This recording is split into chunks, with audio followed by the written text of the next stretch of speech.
And we're live. Hello, citizens, and welcome back to the Comm Relay. This week, we're going to be talking about dynamic events and missions in Star Citizen. I have some questions ready for the guests, so we will see how they manage.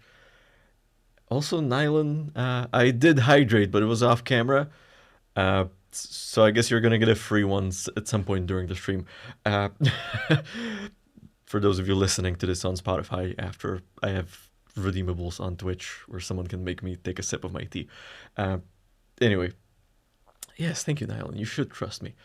I'm a content creator. You should always trust me. For now. And for those of you who are not going to see the whole show or are not able to catch the stream, this whole thing gets converted to an audio format. I do a little bit of editing on it, and it goes to Spotify as a podcast, which then... And this is the cool part. It actually automatically uploads to YouTube as a podcast, even though YouTube treats podcasts as videos without a video, so it just has a static image instead of a video. Not sure how well that works, because it doesn't actually... Like, it actually does push it to not Apple Music, to YouTube Music as a something you can watch on through YouTube Music, so I guess it works as a podcast. And then also, it automatically goes from Spotify to Apple Music. You see why I had that hiccup there a minute ago. Now, the interesting part is that I see the analytics for Spotify, I see the analytics for YouTube, obviously, but I don't see the analytics for Apple Music or Apple Podcasts. It goes to podcasts, not music. And that's kind of weird, because last week we kind of had the two episodes being uploaded pretty much at the same time. And on Monday I get an email like, oh, your podcast is like number 4 on Apple Podcasts in Czech Republic. And I'm like, what? So I would love to see the analytics on that one. But here we are. But yeah, so... Without further ado, today's topic is dynamic events and missions in Star Citizen. Like I said, I have some questions for the guests. I had some last-minute cancellations, so it looks like it's gonna be just one guest, unless Nylon, you wanna grab a microphone and get in the waiting room and talk about missions and dynamic events. But that's okay if not. And obviously, for those of you who would like to join us on the Comm Relay as a guest, all you have to do is join the Armory Discord and join the waiting room voice channel. When it's time for the show, I will see you in there, and I'll drag you in when I'm ready for you. And I'm sorry, my accent is broken. I was at home all weekend at my parents', and I didn't speak English for 48 hours. And yeah, now my accent is broken. I apologize in advance. Anyway, so I think we're gonna move on. That sucks. But Nylon, I would love to have you on the show at some point in the future when you have the time to sit here for half an hour. But anyway, let's move on to our first guest in the waiting room. That's Nomedias, who is pretty much a regular on the show at this point. So Nom, you are dragged in, and you are unmuted. Can we hear you? Loud and clear. We can hear you. Perfect. Right. And your name is on the screen. Yeah, Nam, you're pretty much a regular on the show at this point. Seems that way, yeah. Well, I think it's time for me to start inviting other people, but I keep inviting them and they keep saying no. So I'm starting to think that's a me problem. Anyway, I'm not sure what the answer is there. It's like, I just got carried away with time. I almost missed this because I was dealing with yard work. And yeah, no, I was for Sunday. I was thinking, didn't you guys have a daylight savings change already? So that would push you an hour. No, that's I think we go back an hour in next month. Oh, okay. That was I was like, oh, it's exactly an hour. So that's. But yeah, no. Generally, the theme seems to be that people are trying to not be online on Sunday, which I totally get. I would do the same if I wasn't a content creator. No, I'm kidding. I would still be online because that's just the plague of my generation, I guess. Anyway, So Nam, so any sort of initial thoughts on dynamic events and missions in Star Citizen? When you're saying dynamic events, what are you exactly referring to? So think in context of Xenothreat, Siege of Orson, even the Ninetales blockade or blockade runner. So basically the big stuff that gets put out to the whole server as a priority. So technically even Jump Down is a dynamic event by this definition. Mm-hmm. Then Well, I, I guess my feeling about it is that I see all the potential, but then the execution sometimes it's like or it may be the way they market it. For example, this last thing, Blockade Runner, they tried to bill it as a cargo focused event when it's really cargo is really secondary, if of any real importance. It's really a PvP event. And initially, they've changed the marketing of it a little bit toward the end, but yep. initially they were focusing on, oh, now the cargo runners have something to do. That's not really what it was about.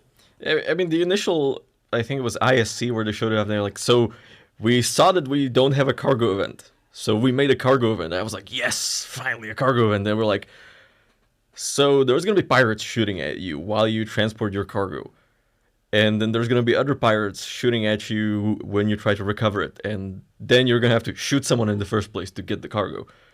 And I'm like, I hear the word cargo, but you're describing a combat event. I think we got this Yeah. mixed up a little bit. And I made a video on it when they announced it. And a lot of people agreed with me. A lot of people argued with me on it. But I still think it's not a cargo event. It's a combat event with cargo features, but that's basically phase one of Xenothreat. So I think most of the people who argue against your argument and also my argument, they're thinking you're saying it's a bad event. And that's not what we're saying. Nope. We're saying it does not check the box of being a cargo event. Much like with a lot of things CIG say, the way they say it is wrong, and that's what people and myself are upset about very often. But then, the actual execution turns out pretty well. And I will say, yeah, this turned out pretty well. You guys just advertised it wrong. And Right.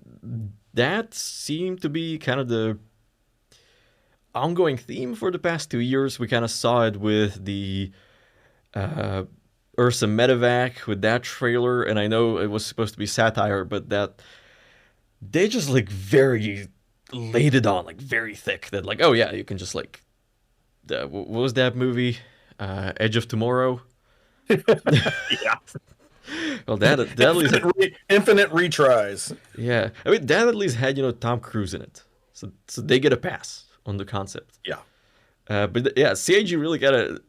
I see where they were going with that trailer, but that's just like, especially for people who like you and me, we've been around for a long time. We know that Death of the Spaceman exists, but I guarantee you that people who joined the game in the last 2-3 years have no idea what it is, and they are gonna come in with the expectation of like, oh yeah, it's like infinite respawn. And there's like no consequence to dying whatsoever. I just wake up in a hospital bed, 2 planets away. But that's not true. Eventually, that Death of the Spaceman mechanic is going to hit, and people are going to suffer.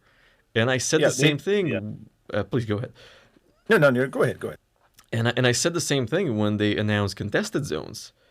And I'm going to be talking about it tomorrow in a video. Is that, yes, I like what contested zones are doing. It is a very interesting raid mechanic in Star Citizen, but the way they built it is not compatible with how this game is designed. Because again, once Death of the Spaceman comes in, or death becomes consequential in any other way, everybody trying to speedrun contested zones is just gonna suffer, and they're gonna complain because they're gonna be like, "Oh, they made the game more difficult," while everybody else will be like, "No, this was how it was supposed to be." And I mean, if you remember, many years ago, when you would die and your ship blows up, you lose all the components. You would lose all the components on the ship. You would lose everything you had on you, and we kind of had that very severe death punishment. And then they were dialing it back over the years to where, yep, insurance reclaims components. Then you also retained armor, but you lost weapons you were holding, and only then we moved on to, yep, you lose everything you had on you because we have physicalized inventory now. And even then, they saw Loss, pushback on it.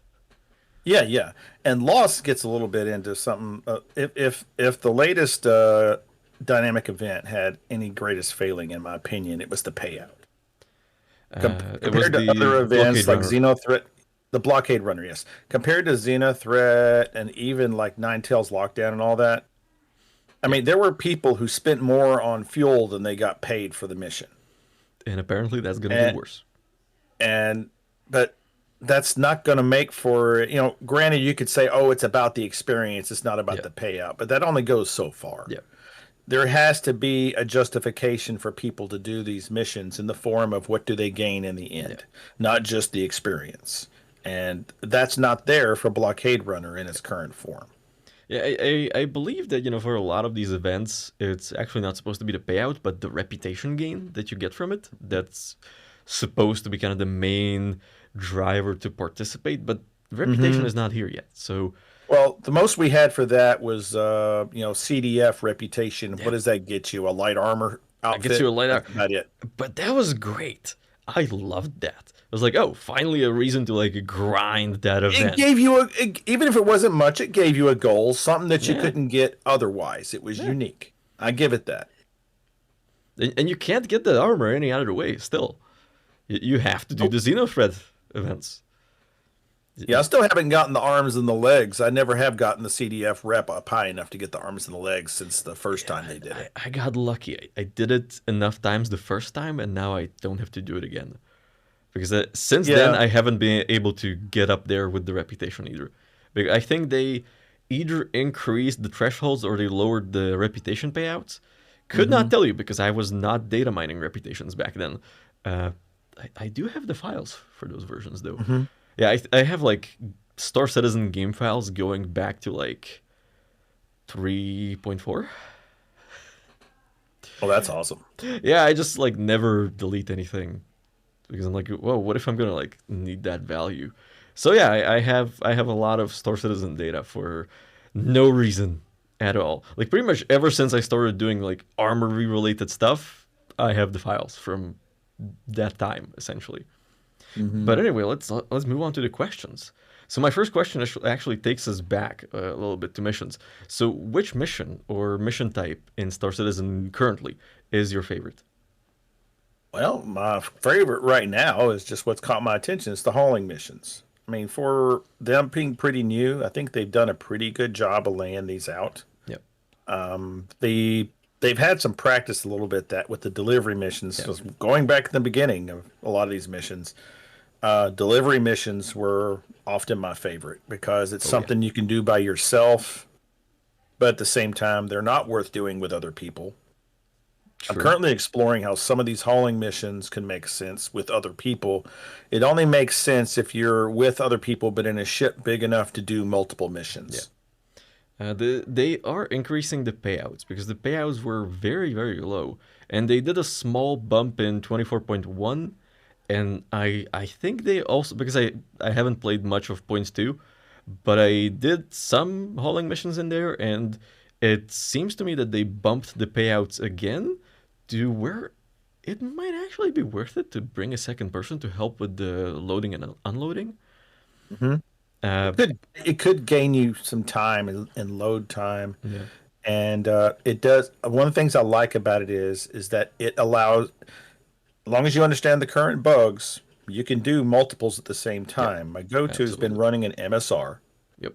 and it's got enough space inside to where I can reasonably take 4 or 5 small planetary Yep. missions, load them in there, keep them reasonably sorted out, and while making sure I cherry pick my missions so that they all go to the same basic locations. And as long as you're aware of two main bugs right now. One, if two of your missions have the same material, they can sometimes bug out and you lose crates. Hmm. If what was the other one? Oh yeah, if you put containers on the freight elevator for delivery for more than one mission at the same time, some of them come back up, and you're left with these dud boxes that can't be sold or anything. Well, I think they're gonna figure it out at some point. They Oh yeah. did also say that in the future they want you to be able to choose what size boxes you want and even let you load automatically. Because my big problem was that I was trying to run, like the 90 SCU station to station missions with the MSR, Hmm. but it gives Yes. you like 9 or something, or however many 8 Yeah. SCU boxes, and you can't fit them in there. Yeah. It gives you like 10 or 11 8 SEU boxes, and your grid only locks 9 of them. Yeah. So you have to lock one or two loose, Yeah. which can be done, but they're going to be like resting on the ramp when the ramp is closed. Yeah, you So can kind of it's a wedge little them in dodgy. there. You can wedge 2 ADSU boxes in there, not attached, where they are right between the cargo grid and the ramp, where they're not clipping Hmm. into the ramp. But Honestly, it I hasn't feel caused me any nervous. problems. I do too. I haven't had it ever cause a problem. Yeah, never had a problem with it, but I am very nervous flying that. Because it's just like, Yeah. was that noise a box, jumping around my cargo hold, or was that just like a regular noise? Yeah. But it adds a little bit of excitement to a fairly boring gameplay loop. It's like, what if I blow up randomly? Right. Well, it adds a little bit of taking a risk Yeah, and a little bit of skill too, true. because or knowledge, knowing where to put a crate, where you can get away with it, Yeah, overloading a ship and doing it well. That to yeah, me, that's absolutely. adding a skill based element to the game, which is a great thing. That's a great thing. You're actually gonna like this side project I'm working on. I may have sat down over the last couple weeks, and this is the first time I'm talking about this because I got it to where it works pretty well. I wrote an application where you basically input all the hauling contracts you accepted, like where you load, where you unload, how much and of what, and it looks at the coordinates of those locations and it gives you a optimized route to do these. That's supposed to be pretty short. Uh, so far, I need to nail down the configuration a little bit, but it gives you reasonable routes at this point, which is The pretty cool. thought had crossed my mind once or twice, because I've toyed around with creating a spreadsheet to do similar things, but it would require loading in all the possible locations and all that. I have But done yeah, that. yeah. I Oh, have there done you go. that.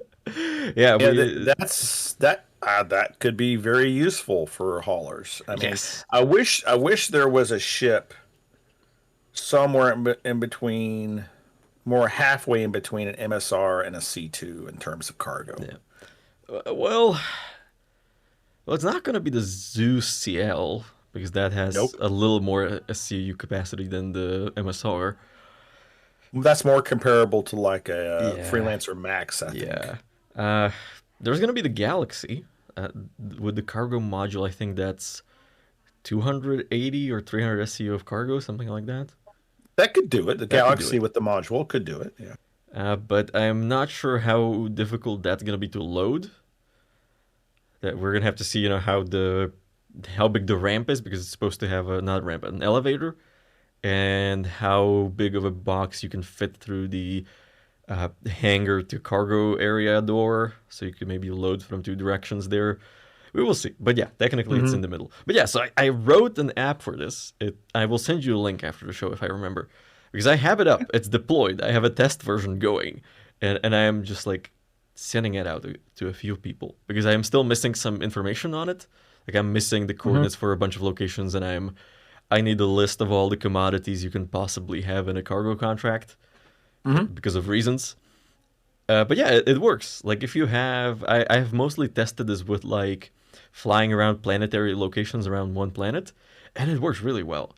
Even if you have a contract or a bunch of contracts that amount to more SCU than the amount of cargo space you have, it actually creates that loop back. So you have to go back to that first location. Hmm. That took me three Yeah, days. if you have now, mostly I'm just doing overlapping missions. On occasion, I figure out certain routes where, as an example, Seraphim the other day, I took one where I was going to Trying to remember a couple of. It was like going to a few different stations and offloading cargo. But then at the same time, I took a mission that was picking up from a few. It was picking up from the other orbital Yep. stations. We went to Everest, Bajini, what was it? Tressler, Yeah. and Seraphim, and was delivering to the missions that were delivering to those. But at the same time, what I actually that one actually picked up. The outgoing mission actually was starting from one of the Lagrange stations, and it was delivering to the 4 orbital stations. At the same time, there was a mission that picked up from 3 of the orbital stations, and delivered back to Seraphim. So it was a little bit of a juggling act where I barely filled up the cargo hold to begin with at the orbital station, and then proceeded to go to the Lagrange station. It started there, loaded up, holds pretty full. Counted on, get to the first city, offload cargo, and pick up the first bit of the cargo to go back to Seraphim. It got to be a bit of I did this in a C2. It was still very, very tight. How Trying much to cargo figure out were you how to picking up? because it was all waste containers on the return. It was easy to figure out which were which, at least. Right. But I was packing them in, but I was also blocking off the stuff Yeah. I was dropping off at the next orbital station. Well, it's a So C2. You can go from the other ramp.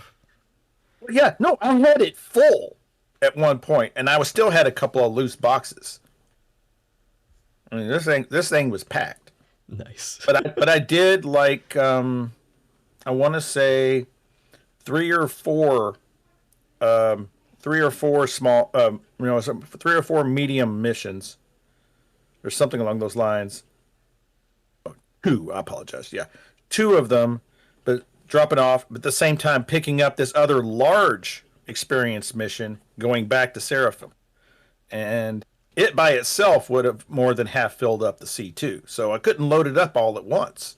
Right. So I was clearing space as I was loading it. So it was a bit of a shuffle. Yeah. Yeah, I'm It hoping wasn't really to. worth the time. It took me close to 2.5 or more hours to do it. Oh yeah, I mean, if you're loading all of that cargo, even if it's in the 64 SU boxes, it's still a lot. But 3 people could do that pretty damn fast. Yeah, definitely. No, what I'm hoping to add to the application, and I'm kind of in the process of figuring out how to do it and picking the right library to do it with. I would like to, as you are inputting the contracts, I would like it to draw a graph of which locations are traveling between. And that way you can see like, oh, I am going to New Babbage, and I'm going to be like dropping off a bunch of stuff, but I'm not loading anything here. So maybe I want to look for a contract that, loads at New Babbage, so I do both at that stop. We will see where this project takes me. It's a side project that someone pitched to me, and I was like, that's a horrible idea. And then I was like, fine, maybe I'll like look into it on how to do this. And oh, the math on this is actually kind of cool. Well, you know what? I'm gonna try to like write it, see if I can even like write this in code. Oh, it actually works. Well, now I guess I have to do the UI so I can actually work with it. And yeah, that's how we have a hauling application now. That's awesome. Yeah, it's developers. We can't help ourselves, okay? We just build shit, and yeah, it's a professional deformation. I just have to. I can't help myself. It's like I close my work laptop. I'm done coding for work for the day. I turn on my computer and I start coding for myself. It just doesn't end. It never ends. Just coding 24/7. I code in my sleep. Yeah, maybe that's why everybody in this profession goes mad by the age of 40. Oh well. Anyway, so hauling, and I agree with you. I've been doing a lot of hauling. I do enjoy the missions. My favorite is probably investigation or salvage, but I wish they would do more with the investigation missions. But Yeah, there's hardly any of those. There's potential, but they just haven't explored them beyond, go find a dead body in a cave. And well, they have that one PI wanted mission around Crusader, but you can only do that once. And well, then it we goes used away. to have these missions, and I miss them. Yeah. The ones where you would typically, sometimes it would be on the surface, but more often than not, it'd be in space, orbiting a planet or whatever. A shipwreck. You'd go in, once again, looking for a dead body, but also like looking for the black box Yeah. or retrieving some lost cargo from the wreck. I miss the orbital wrecks. They Yeah. stopped being fun when zero G started to suck real bad, Yeah. but now they fixed that. I wish they'd bring those missions back now, and I don't know why they haven't. Because they were broken. They were broken. The bodies wouldn't register and the black boxes wouldn't spawn. So they took them out. You can still find the crash sites in the asteroid belts, uh, because they are like Static, permanent yeah. locations. You can also find the ones on the surface very easily. But they never Yeah, put back the the missions. orbital ones, They're the difficult. orbital ones had a lot of potential, Yeah, and definitely. if they could fix the spawning issue, Yeah, they'd be great because zero G is actually fun again, yeah. and I would love to do those. I think they will come back to it at some point. I don't think it's a priority right now, given all the other missions they're trying to bring in. Also, I think they might be looking at less of a fix, more of a complete rewrite of how those missions work, and that's always a ton of work. So maybe that's what's the holdup. Yeah, We will see. yeah. Rather than have, like you say, they're like permanent locations in the asteroid belt. Yeah. They want these to be more dynamically generated. You know, like after a fight happens there and there's some ships left behind, it'll generate a mission to go recover something. Definitely. I That have a video that I'm writing on probability volumes and how this is gonna work and how I would build it. Uh, the script is 5 pages long, and I am not done. But you know, my pie in the sky wish for that. For they talk, this all goes back to the whole dynamic economy and all the other stuff that ties into dynamic everything. Is that wreck happens because some player came along and blew up a ship, blew up somebody else, and left the bodies, left the ship. Yeah. That turns into this wreck site where the UE spawns up this mission to go retrieve the black box. Another player takes that mission, retrieves the black box. That black box gets turned in. Yeah, The player who killed that ship suddenly has a crime stat on their head. yeah. I That would be funny. that would be very fun. I proposed this like 2 years ago as a gameplay for insurance people. And hello, Coling. How are you doing? Glad to see you watching the stream. But yeah, Nam, let's move on to the next question, which is a iteration on the first one. But which of the dynamic events is your favorite? And I'm very interested to hear the answer on this one. Probably Xenothreat. There were some moments that, not the last run, but a couple of the runs before that, I had a lot of fun Yeah. in Xenothreat. It incorporates so many aspects. I mean, it's like you got actual. You're not constantly being fired on. There is a threat of loading the cargo out of the Starfarers and such like that. But then you also have FPS combat inside the Starfarers with the enemies. And then towards the end of it, you have this large scale ship combat where your little fighters buzzing around, but then these big capital ships are slugging it out. Yeah. And it's just, it suffered due to the state of the game at the time. Yeah. But and what we've got coming, I really want to see Xenothreat again with everything we have now, and when meshing comes in, it's just the It's most gonna be fully great. formed mission. I particularly liked with the last run where they kind of that stage 0 where they had the chain of missions going. That's what I liked. Oh yeah. It was kind of like a build up to that global event, and I liked that very much. And a lot of people played it because it was really fun. I think that's the most people I saw active in ADI in a long time when that came out. And generally, a lot of people, everybody was streaming it, everybody was making videos about it. It was very good. And I hope they do it with the next run of Xenothreat, because we are due for another Xenothreat. Oh yeah, yeah, definitely. It's like, and think about it. If by then it's like, say, getting ambitious here. Say 4.0 actually comes out very end of this year or first quarter next year. Server meshing is in when the next Xenothreat happens, and you got like 400 or 500 people in Stanton. Yeah. Think how massive that fight will be. It's gonna be great. I think they might try to incorporate pyro into it somehow to where you can like strike into Pyro on like a Xenothread refueling station. I would like to see Mhm. that iteration where it kind of goes both ways. Well, people are supposed to be able to get reputation with those the other side. So, Yeah. actually, no, I don't know that we're ever going to get reputation with well, Xenothreat. Well, When they talked about getting reputation with the factions in Pyro, they named a couple of the others, but Xenothreat was not one they said that you could be aligned with. yeah. I'm So, wondering if maybe they're setting up Xenothread to be one of the like bad guys out there, to where like it's a closed organization. You can be affiliated with them, but you can't be a member. And right, right. Kind of like the Vandal. The yeah, Vandal are the big bad, but we don't have those in yeah. the game at this point.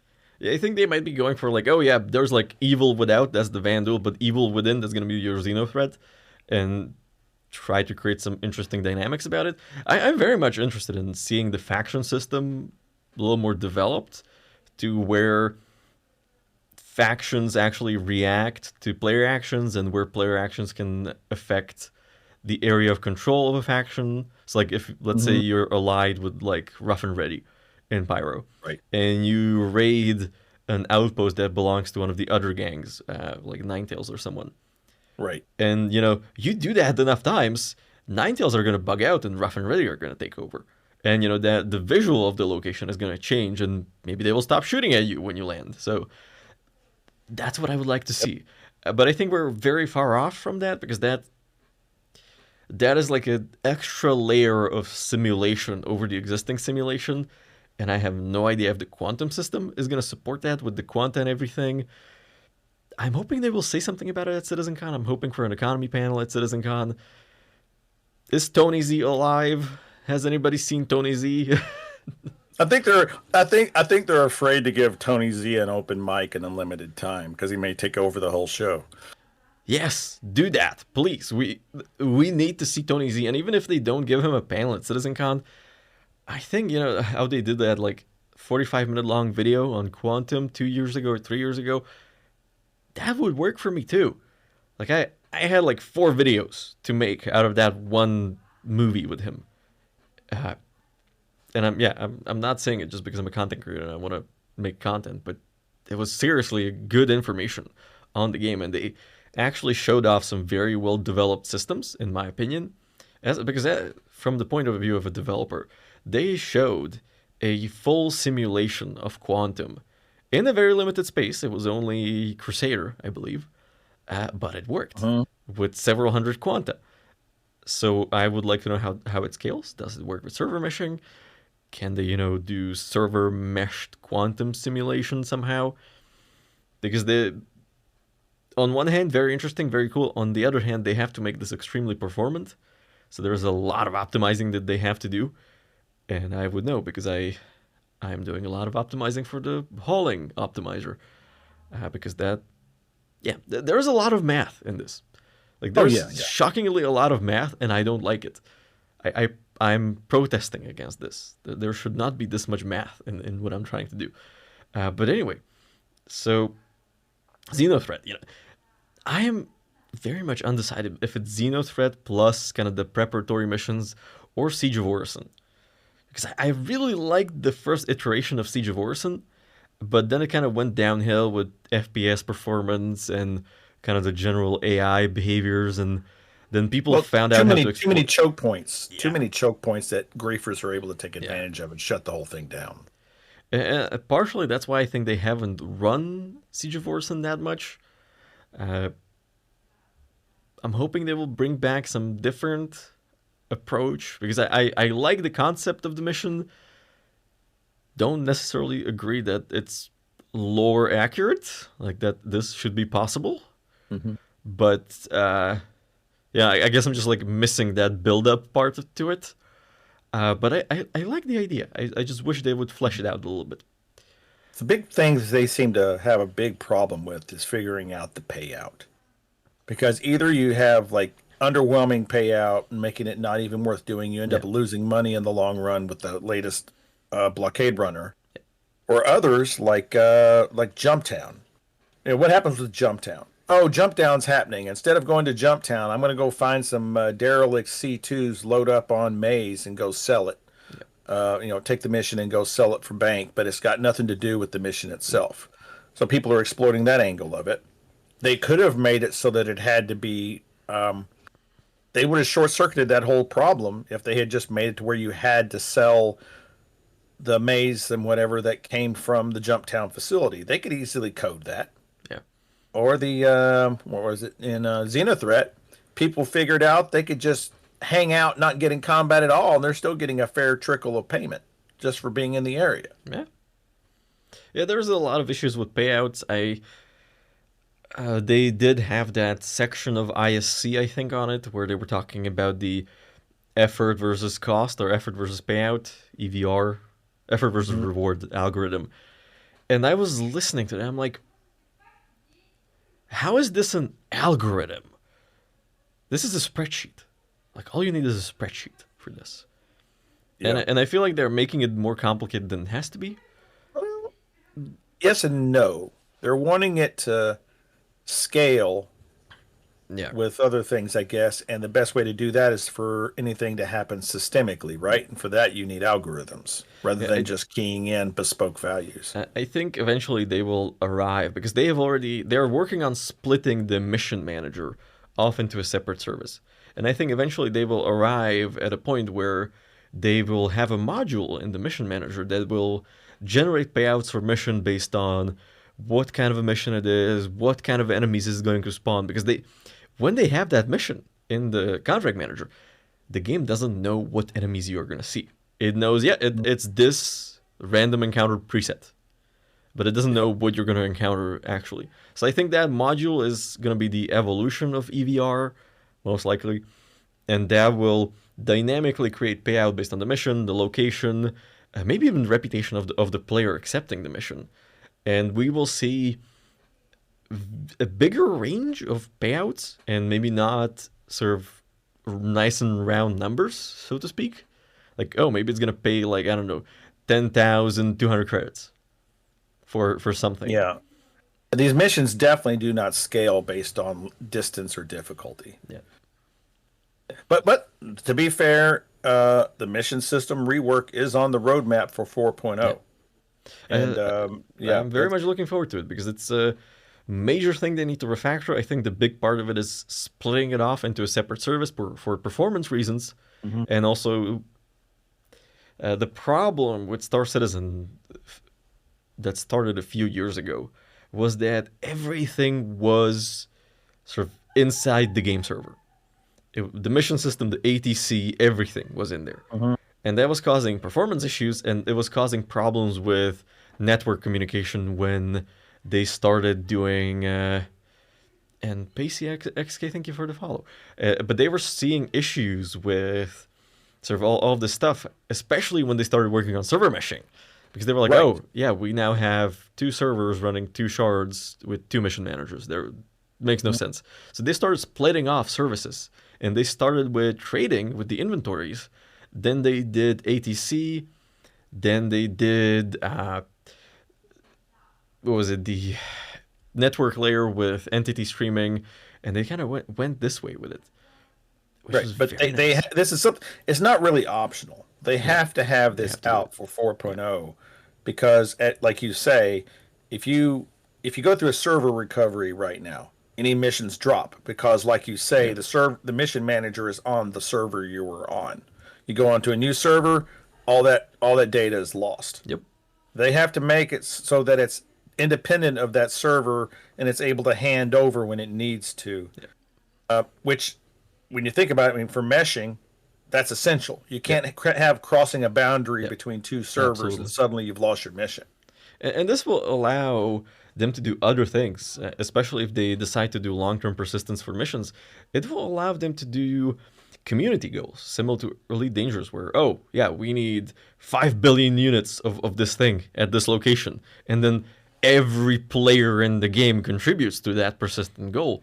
But, they could just do things like, oh, yeah, we need you to, like, transport however many thousand units of cargo. There is no time limit on this. And you could take a couple days with it. And it's going to be a big payout. So they could do much bigger variety of missions with it, which I think it would be very beneficial to the mission system. Which actually brings us to the last two questions. Number one being, what mission or event type would you like to see added into Star Citizen in the future? Oh, that's a tough one. That's a tough one. I started with the easy well, ones. Something actually exploration based, which we'll see. I hope when we're introducing these transient Yeah. wormholes, or just mapping wormholes in general for more stable paths that you can provide. Yeah. Anything exploration based, a mission where you go scout out an area for minerals and you can return and you get paid for turning in just the data that there's quantanium at this location. Not even that you're mining it, just that you scouted it and you referred it back to some agency to say it's here to be mined. Yeah, I was And concepting that could, that a while yeah, ago. And what I came up with is that A, we need data running and data gameplay for it, and B, what you could do is you fly to a location and your ship computer is picking up data as you go. But then, let's say it tells you, oh, valuable deposit nearby. Would you like to persist this data? And that saves it to your ship's computer. And hmm now you have a data block. And now you can go and you can go to like a data broker. And what you can do is put that on the market for players to find or sell it to the agency. And then the agency, they give you maybe less money than if you sold it to a specific player. But then they go and it generates somewhere else, it generates a mining contract and just kind of make it a whole pipeline like this.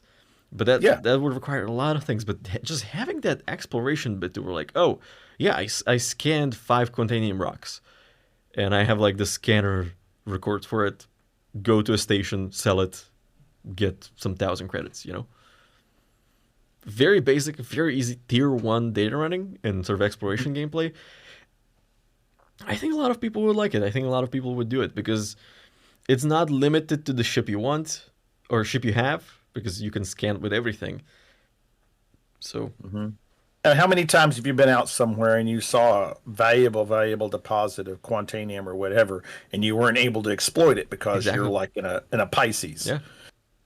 But maybe if I can either save that information for later, which is kind of the problem right now, is that minerals and harvestables are randomly generated. They're not persisting in their location, Mhm. which is fine. So now you have to implement a system that either persists that rock that you scanned, and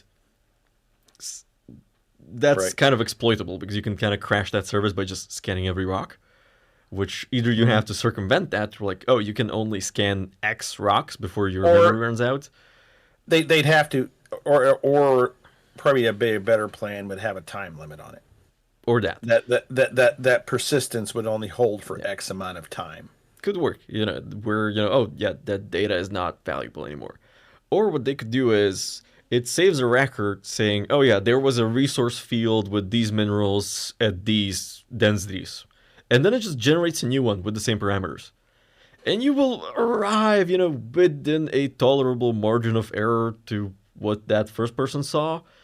And nobody's going to notice. And it's probably going to be more performant. But I like your idea too.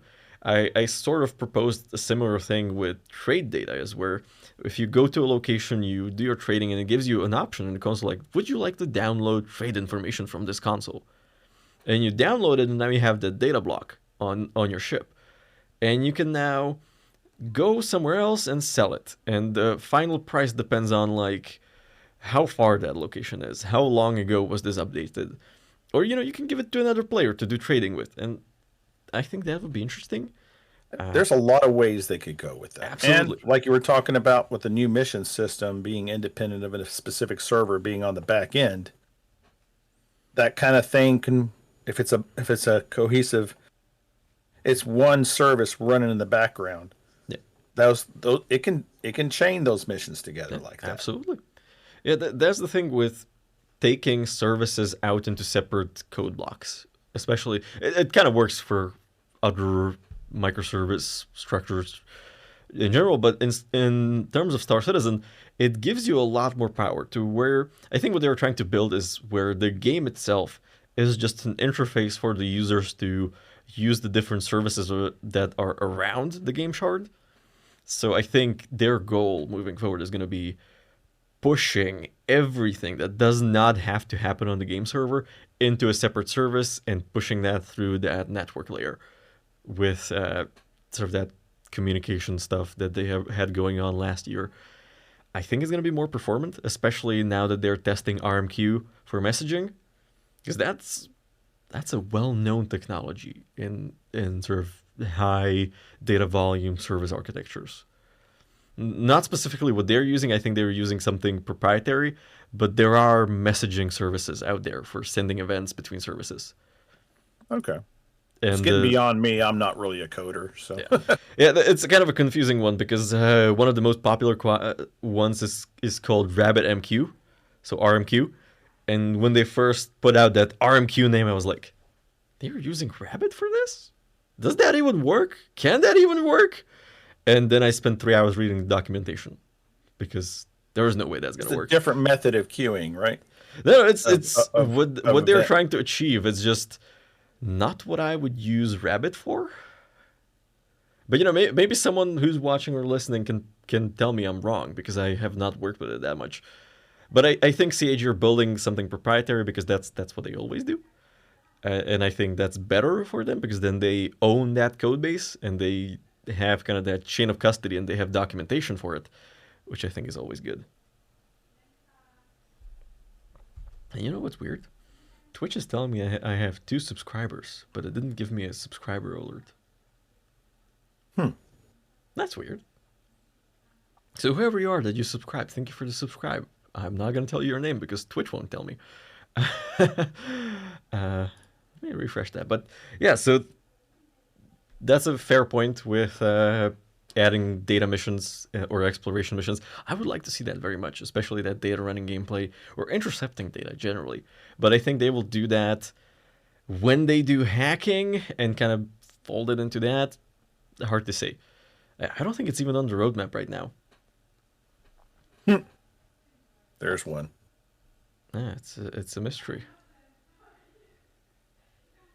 Oh, Kolang subscribed. Okay, thank you, Kolang, for the subscribe. It didn't give us an alert. That's weird. Or did we have an alert on screen? Because I don't actually see it in the I didn't see it. Yeah. Well, Twitch is on some shit again. Oh well, still better than YouTube streaming.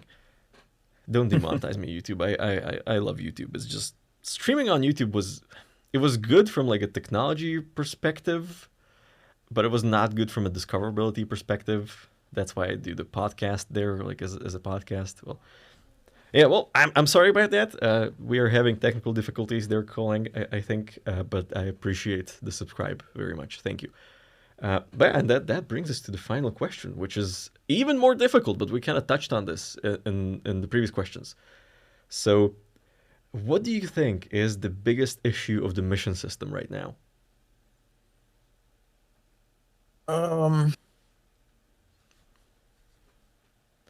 Its biggest problem is it's still a persistent issue with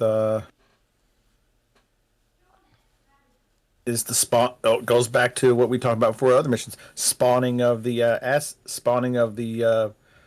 objects or people or whatever from the mission. You take a mission to go kill some Copians. The Copians ain't there. Yeah. You go to find a body. The body isn't there. That's improved a little bit in the PTU version 324.2 because they actually give you points.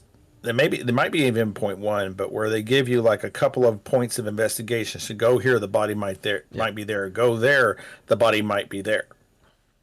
Sometimes I had it happen where those pips didn't even show up, so you're just left blind, and you don't know whether the body's clipped into the rock or if it's even there at all. They did it with distribution centers where it shows you potential locations for the bodies. Yes.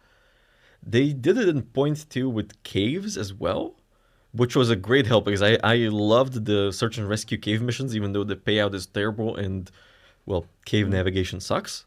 You are more likely to become a dead body yourself than to find the person you're looking for. Oh, yeah. Oh, by the way, the 3.2 includes mini maps for the new caves. Anyway. For the new caves. It's only for And they the actually work pretty well. yeah. I saw it. I found the rocky cave. I think my first session. And it was really good. It was a very good experience. I've been trying to find the acidic ones, but I think I'm gonna go by the post in feedback that has a list of all of them because I would like to see them. I've only found the sand caves in this iteration so far, but they're there for the sand caves as well. Yeah. Oh, that's good. Maybe they have them for the regular caves as well. But I No, think the regular caves no. are going to be replaced with the others. Oh, The that makes rock cave, sense. the new rock cave is supposed to replace the old rock caves. Oh well, that's good because that the old rock cave was terrible. Yes. Like the clipping issues. It's just the clipping issues all the time. And no, from my point of view, the biggest problem is the mission system doesn't deconflict missions, which is Oh, that. which is not a problem always. Sometimes it can add a little bit of spice to a mission, but sometimes you really get screwed by it, especially when you're Yeah. going to like a crash site investigation mission and there's an enemy reclaimer spawning on top of you.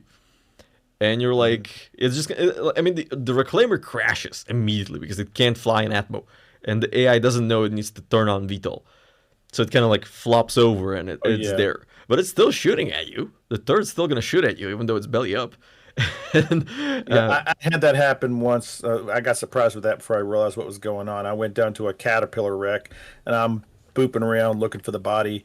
Next thing I know, the world explodes, and there's like parts of Reclaimer raining down all around me because the thing smashed into the hillside right Yep. next to me.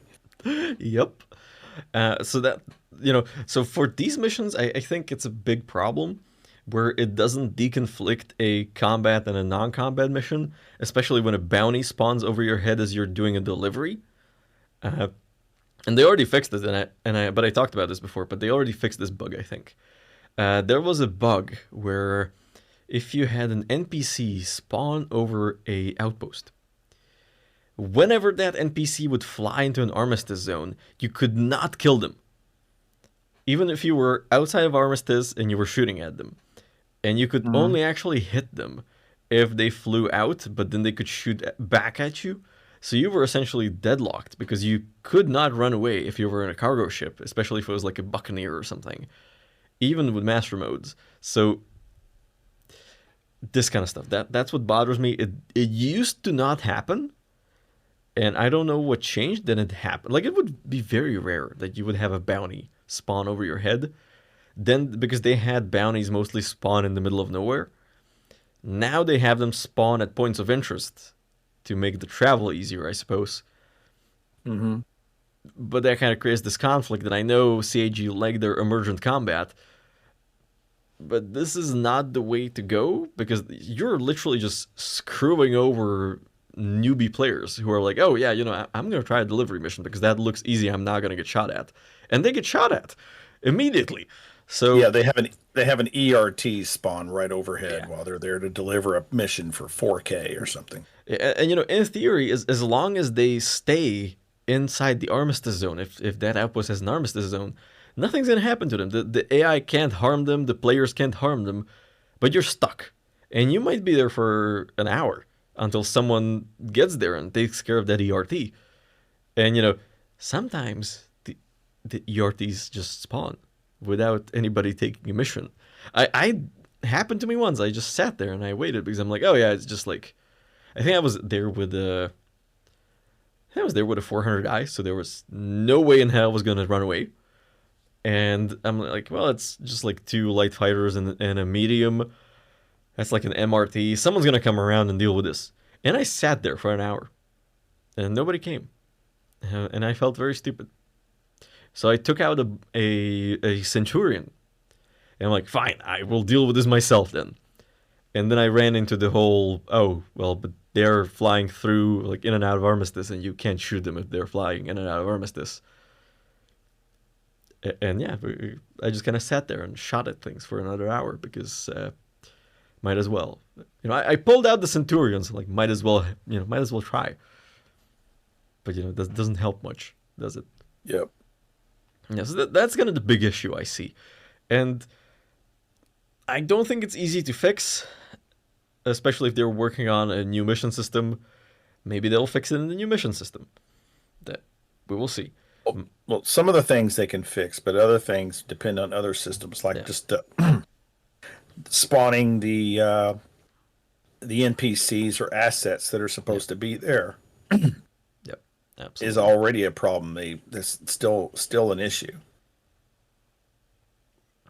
Yeah, and I mean, my other problem with the mission system is kind of systemic, let's say, and that is that there doesn't seem to be much thought in how missions are laid out and how missions are described.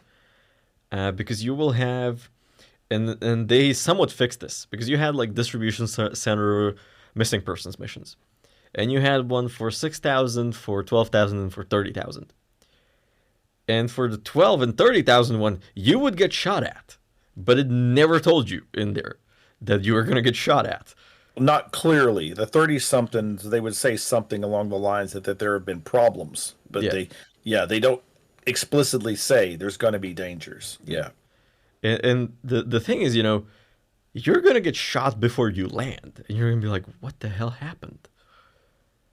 You're not gonna know why you got shot at. You just went to a distribution center and you got shot at, and you died, and you lost everything, and then you're gonna be like, "But the mission doesn't say anything about this." They've fixed that some. The distribution, even the ones that have hostiles on site, Yeah, the stations don't fire on you yeah, anymore.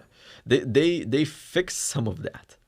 But it sort of applies to other missions. They for a while you had like those retrieval missions where it would be like, oh, retrieve a box from a derelict outpost. Your first thought is gonna be, it's a derelict outpost. Like, yeah, no one's gonna be there to stop me. And then you show up and there's 30 NPCs trying to fight you for it. And some of them will tell you like, oh yeah, there was like some outlaws.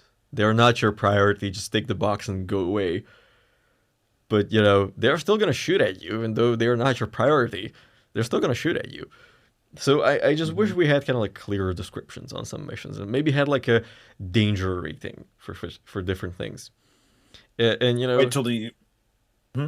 and we also don't have like a clear distinction of this is illegal. If you do this, you're gonna get a crime stat. Yep. I hear that one very often. It's like I did a delivery and now I have a crime stat and I went to prison. I'm like, oh, did you take a Yeah, delivery the from? unverified missions need more of a Yeah. clear disclaimer. And like I get it that from a lore immersion perspective, they can't just have the mission title say this is illegal. Like I am paying you to do something illegal with this mission. But maybe do like a disclaimer, like from in the Mobiglass saying, these missions are unverified and may contain illicit activity. Be on the lookout.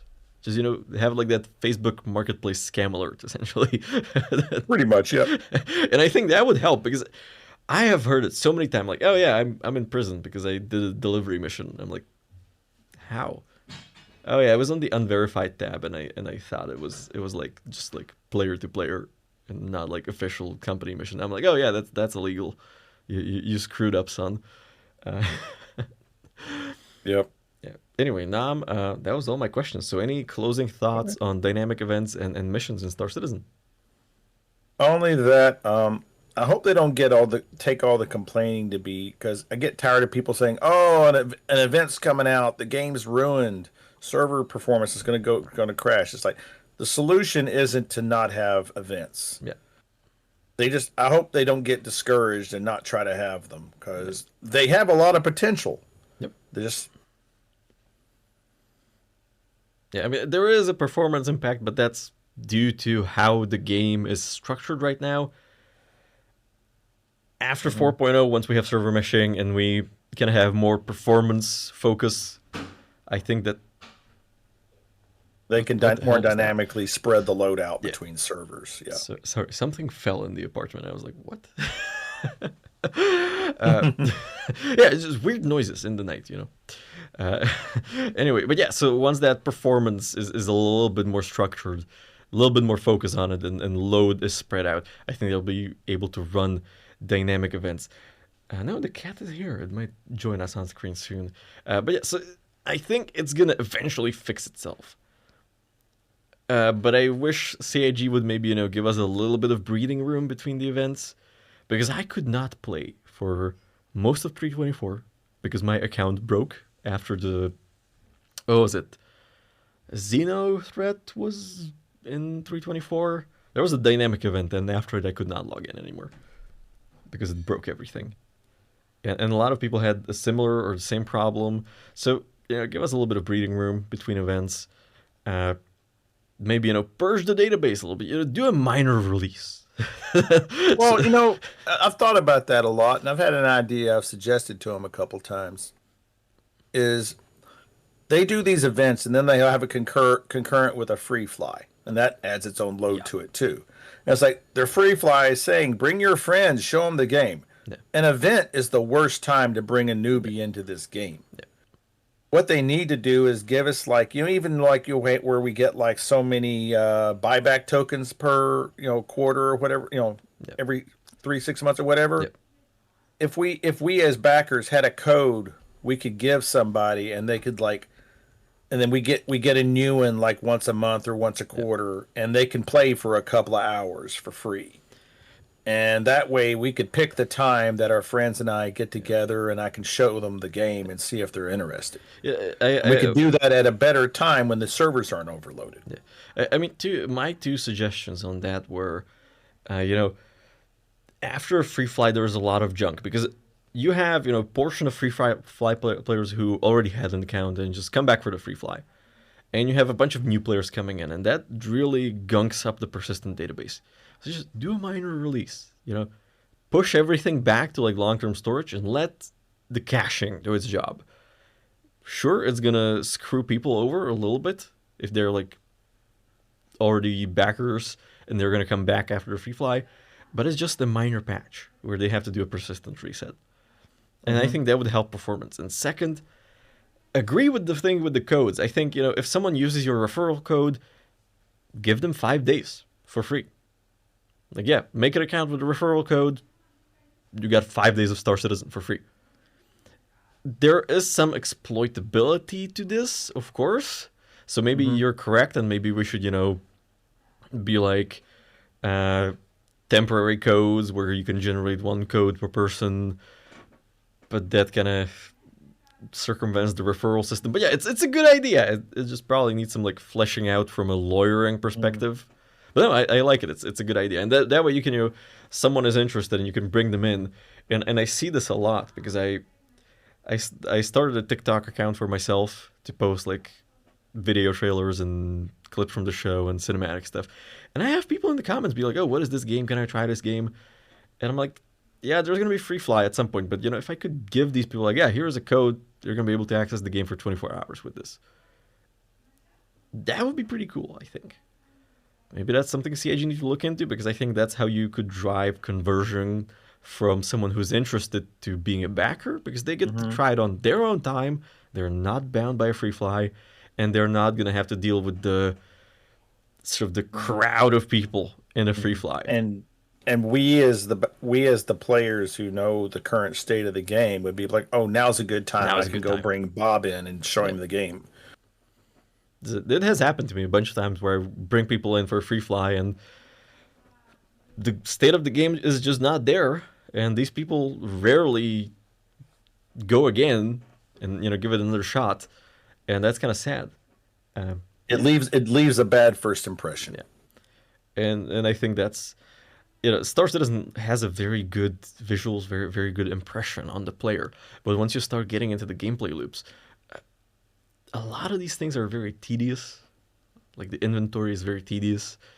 We take it for granted because we've been doing this for over 10 years now. Yeah. So no, my biggest gripe right now is make the ship elevators 50% faster. Because and just turn off the volume on the elevators, because it was very cool the first 10 times, but now it's just annoying. Now, you know what I do now? I just call my ship from the ASOP terminal at the spaceport, because that avoids the whole elevator business. What'd you say? I couldn't hear you over the clanging sound.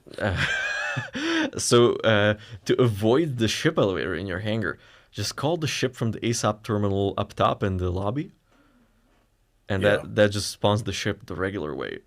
That's what I've been doing for pretty much since ship elevators came out, because it's way less annoying. Still great. It looks cool.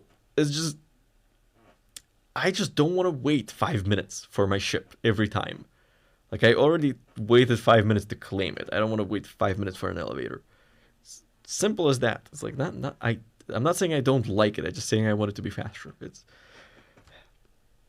anyway. Now, any other closing thoughts on missions? No, I think we pretty much covered that. I'm Yeah, sure we there are a lot. I'm sure once we get the new, you know, there's a lot of different directions they can go with this, and a lot of potential.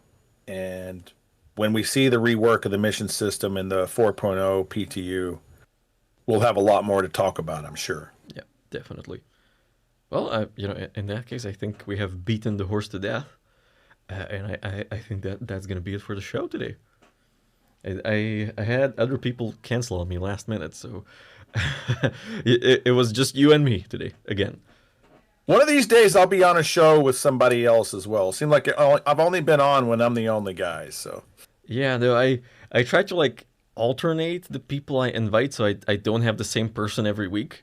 And right now I've been mostly inviting people from ADI because that's like people I know. I'm like inviting safe people, like people I know that know the game, people that I know are gonna be able to talk about it in a concise manner. But what I would like to see is people from the chat coming in because I'm kind of showing the wrong impression of the show right now because I talk to the guests I invite for 20, 30, 40 minutes for an hour. But the design is like someone from the stream, from the chat comes in. We talk for 10 minutes. I ask them one of the questions I have, not all four of them. And we kind of, do it quick, talk to more people. But yeah, I've been inviting people. And now I'm thinking about inviting people from outside of ADI, maybe see if I can get Space Tomato on or Paul Shelley from the Captain's Table. But, those guys are a little bit, big leagues for me. And so I'm kind of like reluctant to make that invitation. But there's other people I can think of that could come on the show.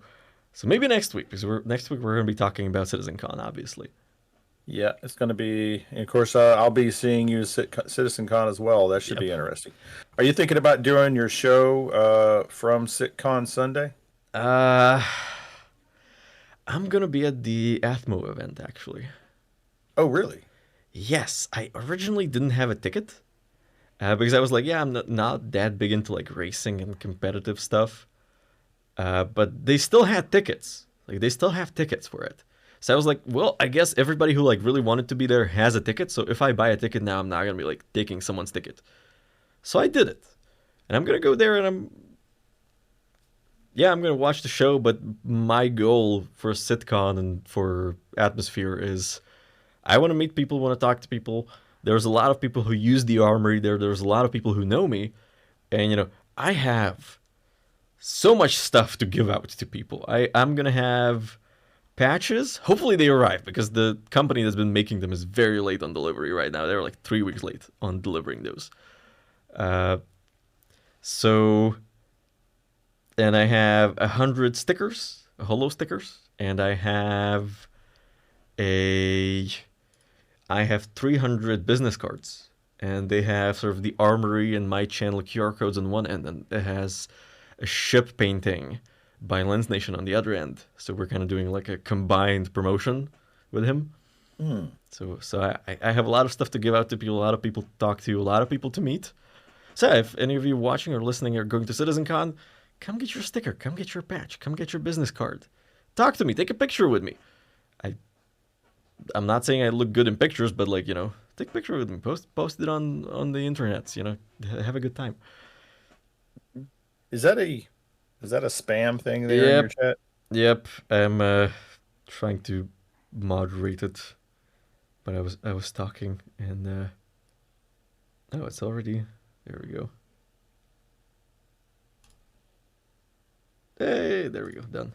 Yeah, they've been the spam bots have been making a reappearance. They weren't on the first few shows, but they showed up on the previous one and this one. So that's no, but I guess that's never gonna go away. Yeah. I actually had someone reach out to me on Discord like 2 weeks ago, and they were like, "Oh yeah, I have connections with the Star Citizen community in China, and they're like big donators and big investors, and like you should bring your product there. And I'm like, but the armory is available in China. It's not blocked by the Great Firewall. And they were like, no, no, no, no, no, and they were just like trying to sell me follows, and it was really weird. Oh well, yeah. Yeah, it was a very weird conversation, and everybody Sell you who's watching, follows. Yeah, yeah, you know what that is. Yeah. and everybody who's watching can see the cat now because the cat came and tried to ruin everything. She likes to bite on the springs on my microphone arm because Oh, cat. Yeah, she just like likes to chew on things that should not be chewed. Orange cat. Like I got nothing else to say. Anyway, Nam, I'm not gonna hold you any longer. Thank you very much for joining me. Love having you on the show. Always a good conversation, and I will try to invite you along with other people next time. all right, man. No, I was hoping to I have. don't mind. I just thought it was funny though. All the times I've been on, it's just me. So No, I was supposed to have Solhawk on, but he canceled, and I was supposed to have Ariana on, but she couldn't. So, so there were a bunch of invites going out, but a lot of people couldn't. So, like now that things are coming into CitizenCon, a lot of people are preparing for CitizenCon, and a lot of people are just busy. Like school is back in. The people are busy, and I get it. So I make it work with the show. But anyway, next time would love to see people from the viewers, because I see we have a lot of viewers today. So thank you very much for watching. Thank you for the new followers and the new subscribers. And yeah, Nam, again, thank you very much. Love having you on the show. Appreciate you coming in. Helps a lot having someone to have a conversation. And yeah, guys, if you missed the show, it will be up on Spotify, on Apple Podcasts, and on YouTube Music and YouTube. And yeah, I will see you next week at the usual time, at the usual place. Thank you. Fly safe, and I will see you in the verse. Good night.